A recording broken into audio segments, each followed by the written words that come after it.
Hello guys, in this video I am going to show you how to set the contact preferences in the SHEIN application.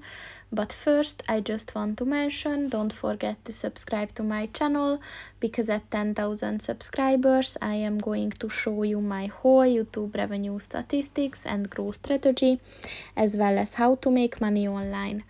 Let's jump into it. First of all, open the application on your phone. And then click on the Me button at the bottom of the page on the right. And then click on the Settings button at the top of the page on the right. And then click on the Contact Preferences button.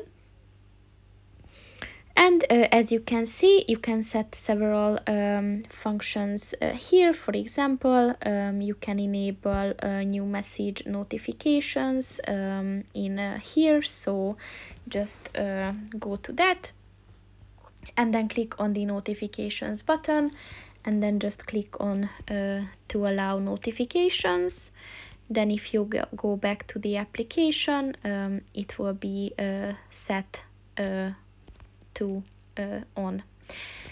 Next, you can set to receive new newsletters and exclusive style tips. You can request that through SMS and WhatsApp.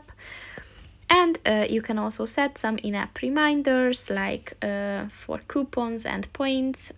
So if you want to enable or disable them, you can do that here by clicking on this white circle. So that's pretty much it for this video, guys. See you in the next one. Goodbye.